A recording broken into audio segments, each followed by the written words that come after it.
All right, Shalom Akim, Shalom. Let's start off as always by giving all praises, honor, and glorification to our power. Yahweh, Bahasham, Yahweh Shai, Bahasham Racha Kudash, Brakata Yahweh, Brakata Yahweh Shai, Bahasham Racha Kudash. The belongs to the apostles, the bishops, and the elders of Great Millstone who teach well and rule well, and shalom to the elect. All right, this is the brother Zakar from the branch of Great Millstone in Montreal. And this lesson is going to be inspired, it's actually inspired by a lesson by our apostle Gabar, which was entitled "What is America's Original Sin?" Okay, and he goes into the conditions that our people went through in those slave ships. Okay, and what we were subject to, and how basically our enemies show no mercy unto us. Okay, so I want to bring out some more information, and which is going to be, I'm going to use this book. It's called The Black Jacobins as a reference by C.L.R. James. Okay, it basically goes into the Haitian Revolution, but it also goes into brings out information about the condition on the slave ships, and that's what I want to bring out. Okay, but first off, I want to start with this precept in the book of Zechariah, the second chapter in the 8th verse. Okay, so Lord willing, this is edifying. This is Zechariah 2:8. It says, "For thus saith the Lord of hosts, Yahweh Ba'ashim Yahweh Shai, after the glory hath he sent me unto the nations which spoiled you. For he that touches you touches the apple of his eye." Okay, who he that touches who? Well, the Israelites. Okay, because the Israelites is the Most High's chosen people. Okay, is the people that he has chosen for himself. Okay, all right. So it says that he that touches you touches the apple of his eye. So he has compared the nation of Israel to the apple of his eye. Okay. All right. There's another precept that he says that he has graven the nation of Israel in the palm of his hands. Okay. This is Isaiah. So the nation of Israel is extremely precious in the eyes of Yahweh Shemi Shai. Isaiah 49 and verse 16. I'll start at verse 15. Can a woman forget her suckling child, that she should not have compassion on the son of her womb? Yea, they may forget, yet will not I forget thee. Yet will I not forget thee? Behold, I have graven thee upon the palms of my hands, thy walls are continually before me. Okay, so the Lord will never forget his people. Okay, the Israelites, so-called blacks, Latinos, and Native American. Okay, all right. So though we suffer greatly. Okay, and not just for no reason. It's really for our transgressions. That's the reason why we went through the transatlantic slave trade. Brought up into slave ships and going through horrible conditions, and the numerous atrocities that we suffered as a people, going through genocides under our enemies. That's because of our disobedience, okay? And Yahweh Shemel Shai used his left hand, okay, to punish us, all right, starting with these Edomites, all right? But that doesn't mean that the Lord has forgotten us, okay? All right. In fact, the Lord is going to, he's redeeming his people. Okay, starting with the elect, and what he's going to do is he's actually going to, save a remnant and bring the curses that we gone through, and put them upon our enemies. Okay.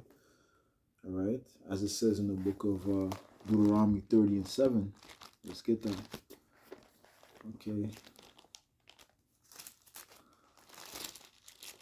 Deuteronomy chapter 30 and verse 7, it reads,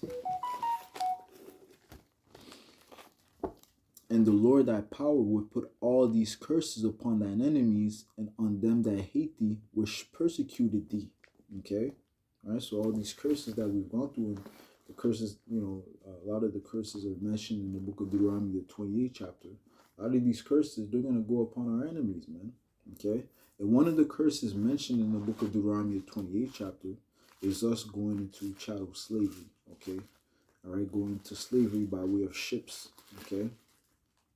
So we're going to read that in the book of Deuteronomy 28 and verse 68. It says, "And the Lord Yahweh shall bring thee into Egypt again with ships." Okay, now the Egypt that is referring to is the modern Egypt, okay, which is referring to America, okay, because when you read Revelation 11 and 8, it says that America, or Babylon, really, it says the great city is spiritually called Sodom and Egypt, all right, it's referring to America, okay, all right, so America is the modern day Egypt, which Deuteronomy 28 and 68 is referring to. And another thing is that when we got into Egypt, Israel and his family, you know, in his possession, when we got into Egypt, we walked into Egypt. We didn't go into Egypt with in ship. That's in the time of famine when Joseph was basically a ruler in Egypt. Okay. Now here it says again, "And the Lord shall bring thee into Egypt again with ships." All right. Now, how did the so-called blacks mainly get into America and into the islands? By way of ships. Okay, they were brought mainly from the west coast of Africa into going through the Atlantic Ocean into America. Okay, it says, "By the way whereof I spake unto thee, thou shalt see it no more again. And there ye shall be sold unto your enemies for bondman and bondwoman, and no man shall buy you." All right. So this is referring to the transatlantic slave ship. So this precept automatically proves who the Israelites are. Okay, which is referring to the so-called blacks, Latinos, and Native Americans. Okay.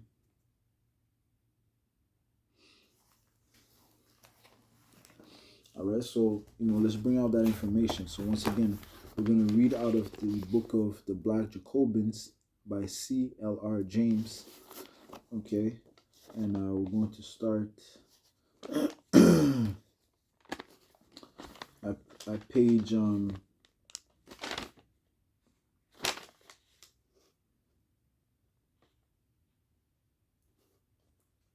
page 7. Okay. All right, it says, "The slaves were collected in the interior." Okay, this is speaking in Africa. Okay, the continent of Africa. It says, "Fastened one to the other in columns loaded with heavy stones of 40 or 50 pounds in weight to prevent attempts at escape, and then marched a long journey to the sea." Okay, so this was a long it was a long process, man. Okay, it wasn't just they took you, put you in the ship. No, you had to walk, okay, a long journey with 40 and 40 pounds in weight of heavy stones attached to you, okay, to prevent attempts at escape, and then marched a long journey to the sea, sometimes hundreds of miles, the weakly and sick dropping to die in the African jungle. Some were brought to the coast by canoe, lying in the bottom of boats for days on end, their hands bound, their faces exposed to the tropical sun and the tropical rain, their backs in the water, which was never bailed out. At the slave ports, they were penned into trunks for the inspection of the buyers. Okay, night and day, thousands of human beings were packed in these dens of putrefaction. Okay, and I looked up the word putrefaction. It says breaking down of a body, the decomposition of proteins. Okay, liquor. It says liquor. Okay, let's look that definition up. Okay.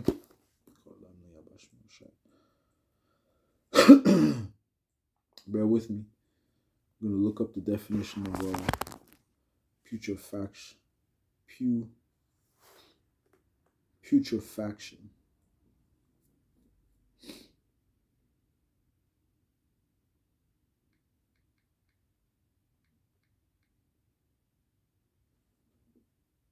Putrefaction, it says the process of decay or rotting in the body or other organic matter. Okay, you see that? Okay, so it says thousands of beings were packed in these dens of putrefaction. Okay, all right. So so that's where a lot of the people's people's bodies were decaying, man, and rotting. Okay, because it was horrible. It was a horrible place, man. It says so that no European could stay in them for longer than a quarter of an hour without fainting. You see that? The African, okay, it says Africans. We understand that it's referring to Israelites. Okay, mainly Israelites of the Southern Kingdom. Okay, okay, because it was mainly Israelites of the Southern Kingdom that were brought from Africa to the Americas. Okay, when we see Israelites of the Southern Kingdom, is the so-called Negroes, the so-called Haitians, and the so-called uh, West Indians. Okay, um, Judah, Benjamin, and Levi. Judah, Benjamin, and Levi. Okay, it says the Africans fainted and recovered, or fainted and died. Their mortality in the trunks being over 20%. Outside in the harbor, waiting to empty the trunks as they filled, was the captain of the slave ship with so clear a conscience that one of them, in the intervals of waiting to enrich British capitalism with the profits of another valuable cargo, enriched British religion by composing the hymn "How Sweet the Name of Jesus Sounds." You see, so that's what Jesus stands for, man. Okay, all right. Jesus was for slavery, man. Okay, because when they worship Jesus, they don't worship Yahweh Shai. Okay, they really worship Serapis Christus. Okay, you know, which was revived by like our apostles often bring up, was revived by that Borgia family, because they based it off Cesare Borgia. Okay, all right. And I believe one of the slave ship was called the Good Ship Jesus. Okay. Now, reading on, it says, on the ships, the slaves were packed in the hold on galleries, one above the other. Okay. Each was given only 4 or 5 feet in length and 2 or 3 feet in height, so that they could neither lie at full length nor sit upright. Okay, I'll read that again. Each was given only 4 or 5 feet in length or 2 or 3 feet in height, so that they could neither lie at full length nor sit upright. Okay, this is horrible, man. This is uncomfortable. And like the apostle brought out, this was a 3-month journey. Okay, imagine living in that condition, man. You can't sit upright, you can't lay down straight. Okay, it says, contrary to the lies that have been spread so pertinaciously about Negro docility, the revolts at the port of embarkation and on board were incessant. Right, so it was constant revolt, man. Jake was showing resistance. Okay,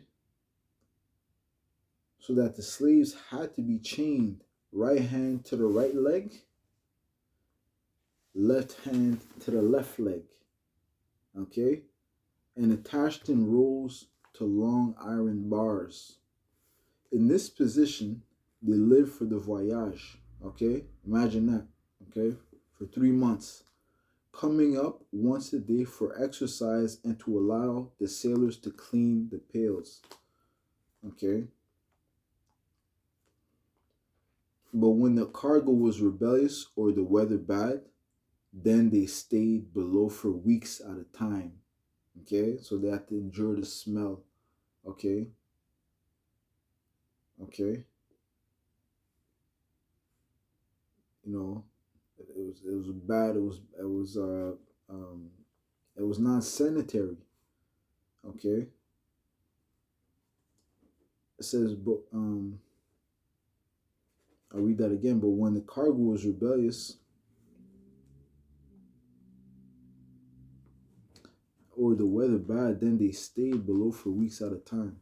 The close proximity of so many naked human beings, their bruised and festering flesh, the faulty air, which means smelling extremely unpleasant, and the prevailing of dysentery, the accumulation of filth, turned these holes into hell. During the storms, the hatches were battened down, and in the close and loathsome darkness, they were hurled from one side to another by the heaving vessel, held in position by the chains on their bleeding flesh, held in position by the chains on their bleeding flesh. No place on earth, observe one writer of the time, concentrated so much misery as the hold of a slave ship. Okay, and that's what it says in the book of Daniel. Okay, the 9th chapter and verse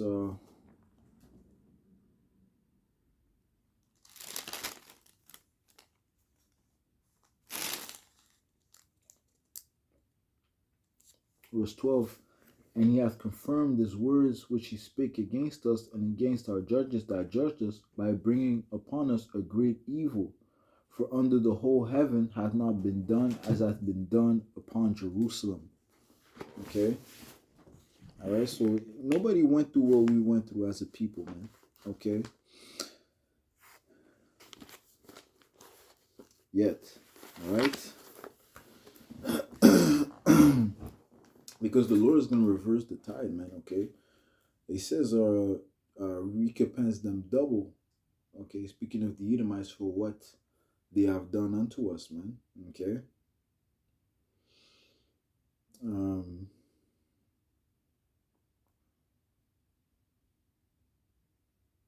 Let's read on. It says, twice a day at 9:30 they received their food to the slave traders. To the slave traders, they were articles of trade and no more. A captain held up by calms or adverse winds was known to have poisoned his cargo. Another killed some of his slaves to feed the others with the flesh. Okay, all right. So they forced the people to commit cannibalism. Okay.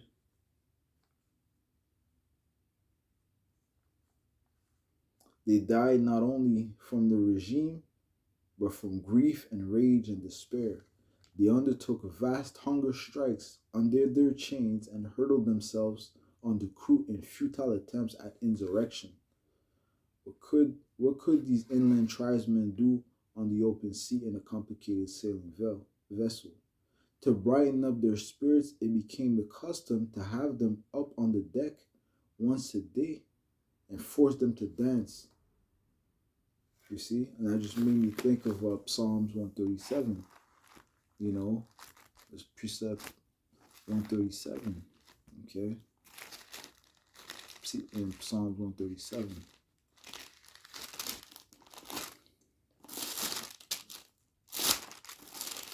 Let's read it real quick. By the rivers of Babylon, there we sat down, yea, we wept when we remembered Zion. We hanged our harps upon the willows in the midst thereof. For there they that carried us away captive required of us a song. Okay?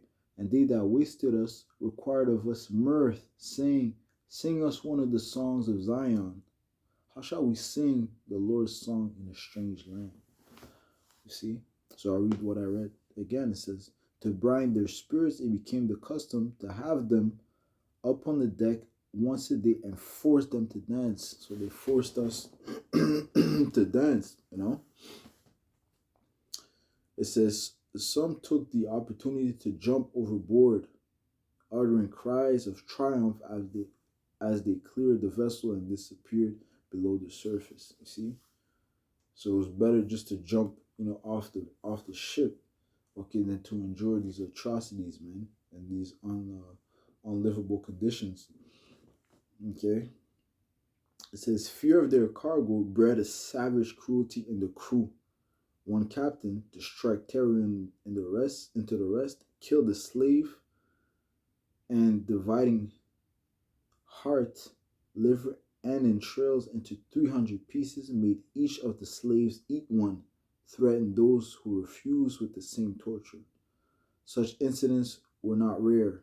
Given the circumstances, such things were and are inevitable. Nor did the system spare the slavers. Every year, 1/5 of all who took part in the African trade died. Okay, you see. All right, so this was just a passage in this book speaking on the condition in the slave ships. Okay, that us Israelites went through. Okay, you know.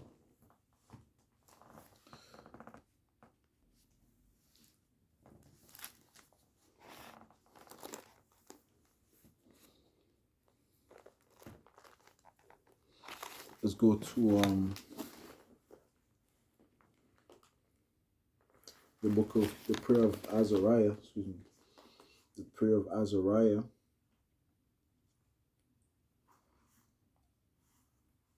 1 and 9, it says,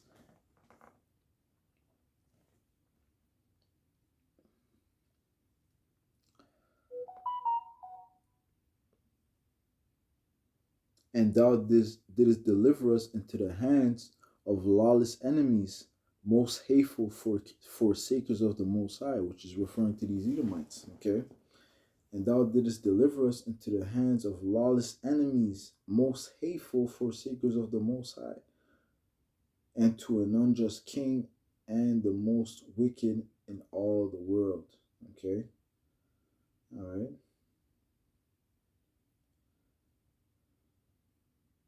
And now we cannot open our mouth. We are become a shame and reproach to thy servants and to them that worship thee.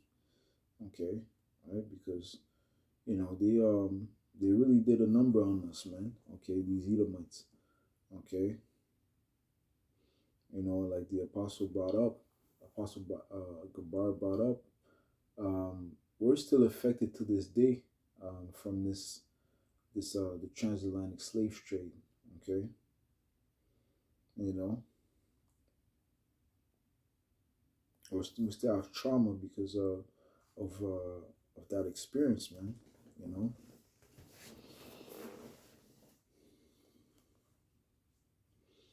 but like the scripture says in the book of Jeremiah 30:16. Okay, what they did unto us, they're gonna receive a recompense, man, for what they did unto us. Okay, and that goes to all the nations, all our enemies. The Ishmaelites, Moabites, Ammonites, all these other nations. Okay, they're gonna receive a recompense, but it really starts with these Edomites, man, because they are the top enemy. Okay, Jeremiah 30:16, it says, therefore, all they that devour thee shall be devoured, and all thine adversaries, every one of them, shall go into captivity. And they that spoil thee shall be a spoil, and all that prey upon thee will I give for a prey. Okay, all right. All right, so the Lord hasn't forgotten what our enemies did unto us, and He's going to recompense them, man. Okay, let's go into the book of Joel. Okay. And that is a just power, man. Okay. The Lord has kept a remnant to whom He show favor and whose sins are covered by the blood of Yahweh Shai. Okay. All right. And really, they're going to be the first ones to get their hands on our enemies, man. After Yahweh Shai, of course, Yahweh Shai is going to be the first one. Okay, with the elect, okay, the remnant, they're going to be joint heirs with Yahweh Shai. Okay, so they're going to get their hands uh, they're gonna get busy too. Okay, in that time, man. Joel 3 and verse uh,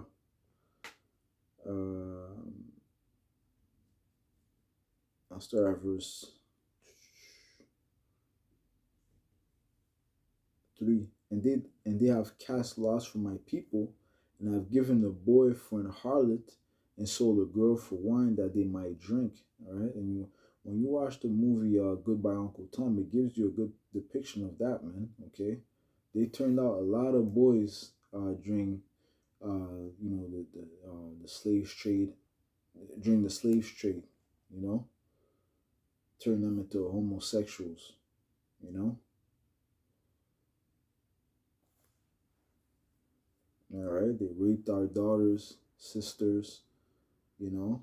Dude, it goes into that in the book, you know. I just wanted to, really focus on these particular parts, but it talks about, you know, how they were touching indecently our women, okay, touching them in their intimate parts, you know,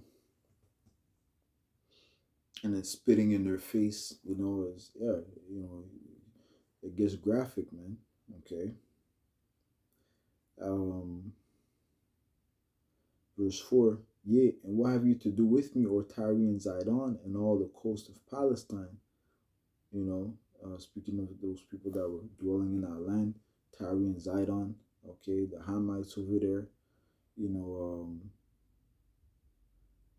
and all the coast of Palestine. Will you recompense me? Will you render me a recompense? You know, I believe Ishmaelite is also in there, okay. And if you recompense me swiftly and speedily, will I return your recompense upon your own head? There you go, man. Okay? Because you have taken my silver and my gold, and have carried into your temples my goodly pleasant things. The children also of Judah, right? So they've taken the vessels of Yahweh Shemel Shai, the gold, the silver, okay? But the children of also Judah and the children of Israel, which is really more precious, man, okay, have ye sold unto the Grecians, right? Who are the Grecians? The Edomites, okay, the Idumeans, okay, that ye might remove them far from their border. Behold, I will raise them out of the place whither ye have sold them, and will return your recompense upon your own head. See that? All right. All right. Because Yahweh Shema has the power of recompense, man. Okay. It says that Yahweh Shema is not mouth. For whatsoever a man soweth, that shall he also reap. Okay. All right. So the Lord is going to give them, um, the recompense of what they sown. Verse 8, and I will sell your sons and your daughters into the hand of the children of Judah, and they shall sell them to the Sabians, to a people far off. For Yahweh Bashmiel has spoken this. Has spoken it. Okay. All right. So we're going to sell your sons and your daughters. Okay. Okay. We're gonna pack them up in ships and send them to wherever they need to go. Okay, for labor. Okay. All right. All right. The difference is, man, also that slavery, the Edomites and the other nations are gonna go through is gonna last 1,000 years, man. Okay, a long 1,000 years. All right.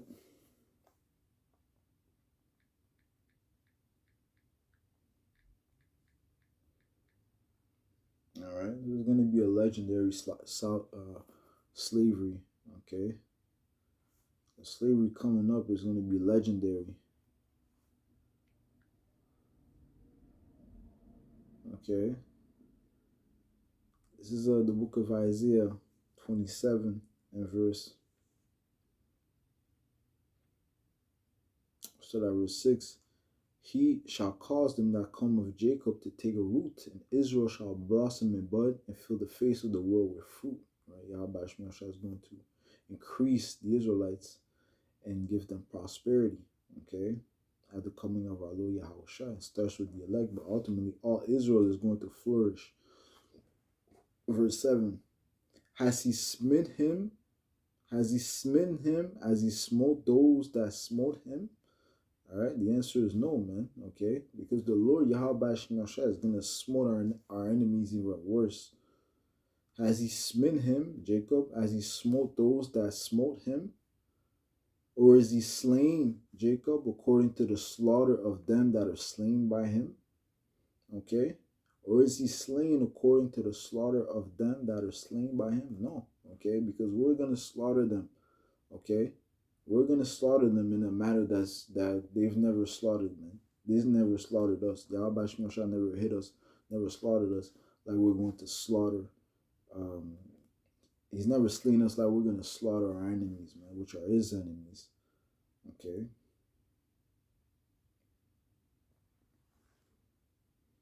Okay. All right. So call Yahweh Bashim Yahushai Bashim Hakudash. All right. So, once again, I just wanted to bring out that information. Okay. Um, that horrible and graphic condition that we went through as a people. Okay. And that was really punishment for our transgressions. Okay. Um, you know, but Yahweh Shemi Oshai showed his mercy. Okay. Um, by giving us his son and by saving a remnant. Okay. All right. And eventually, these are the nations, they're going to receive a judgment for what they've done unto us, and starting with these Edomites, man. Okay, these so-called white people. All right, so hey, I'm gonna end off by giving our praises, honor, and glorification to our power, Yahweh, Ba'ashem, Yahweh Shai, Ba'ashem Chakadash. That belongs to the apostles, the bishops, and the elders of Great Millstone, and shalom to the elect. Yahweh Ba'ashem, Yahweh Shai,